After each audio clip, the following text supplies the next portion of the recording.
Cadillac going all electric is a genius move. Here's why. This is EVs with Qua, and I'm a new YouTuber that makes EV reactions, reviews, news, and commentary. If you like EVs or just interested in EVs, please click the like and subscribe button below. In case you haven't heard, Cadillac is one of the first luxury automakers to go all electric by 2030. Rory Harvey, the head of Cadillac, says that from now on, the brand will only be unveiling new electric cars. We can see this with the Cadillac Lyric, which has come out to rave reviews. It is a gorgeous car that blends Cadillac's design language with modern EV-inspired design. I particularly love the front daytime running lights. It's very modern and is unlike any other vehicles out there right now.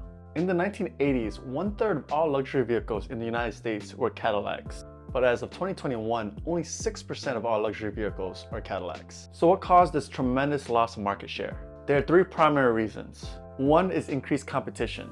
The rise of German luxury automakers such as BMW and Mercedes, as well as Japanese luxury automakers such as Acura, Lexus, and Infiniti have crowded the market, making it more difficult for Cadillac to stand out to new potential customers. Number two is quality issues. According to Consumer Reports, Cadillac has some of the lowest reliability ratings out there, ranking 17 out of 24 brands. Cadillac also faced a lot of criticism recently with its infotainment system, which is prone to crashing and freezing. They have also reported a lot of issues with the transmission, with customers reporting that the 8-speed automatic transmission used in many of the brand's vehicles has jerky acceleration and delayed shifting. And lastly, I think this is a very important key part, brand perception. Cadillac has historically been associated with an older demographic, hurting its appeal to younger customers. There's a running joke that all Cadillac owners are somewhere between 60 and death. Even amongst my peers, some have stated that they don't want to buy a Cadillac because it's associated with old folks.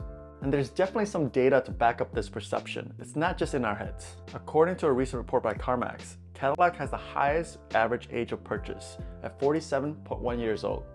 This is followed by Buick, Lexus, and Mercedes-Benz. For perspective, Subaru, Hyundai, Volkswagen, and Mazda have the lowest average age of purchase.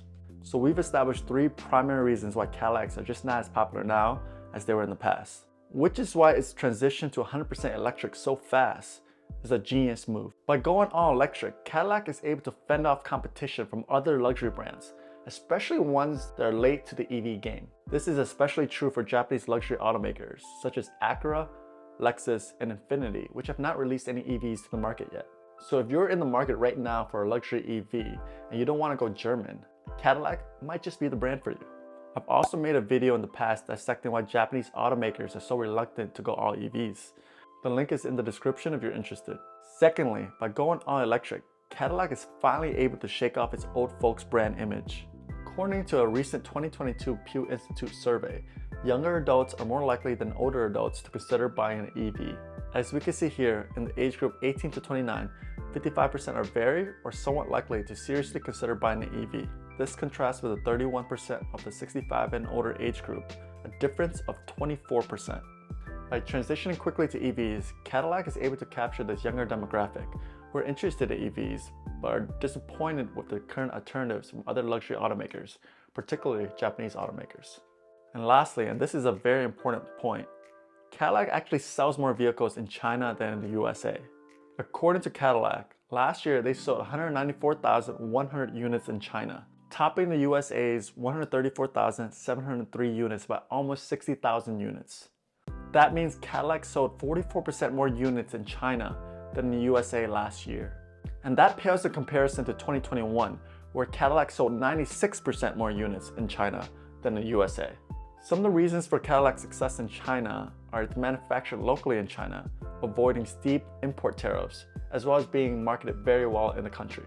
Since the brand only started selling in China in 2004, they were able to avoid a lot of the stigma from previous generations, having a blank canvas to work with in the country. These days, Cadillac has a reputation in China for being luxurious with premium features, similar to Buick. And with Cadillac's largest market being China, the transition to EVs makes a lot of sense and is a genius move. China recently imposed a mandate on all automakers that 40% of their sales by 2030 have to be electric cars. The government is offering incentives such as subsidies for EV purchases, tax exemptions, and in some cities, free license plates. The Chinese government also seeks to have in place by 2025 enough infrastructure to charge 20 million cars. Cadillac is growing quickly in China, and by transitioning quickly to EVs, they are able to take advantage of the Chinese government's policies and incentives, increasing sales and its prestige in the world's largest car market. Thus, Cadillac's transition to all-electric by 2030 is a genius move because they are able to differentiate and fend off competition from other luxury automakers who are too slow to the EV transition. It also helps shed away their old folks brand image. And they are able to capture and grow quickly in the world's largest auto market. And from the responses and the reviews of the Lyriq so far, it seems that they made the right decision. This is EVs of Qua, and if you enjoyed this content, please click the like and subscribe button below. I have exciting EV content in the pipeline that I'm excited to share with you.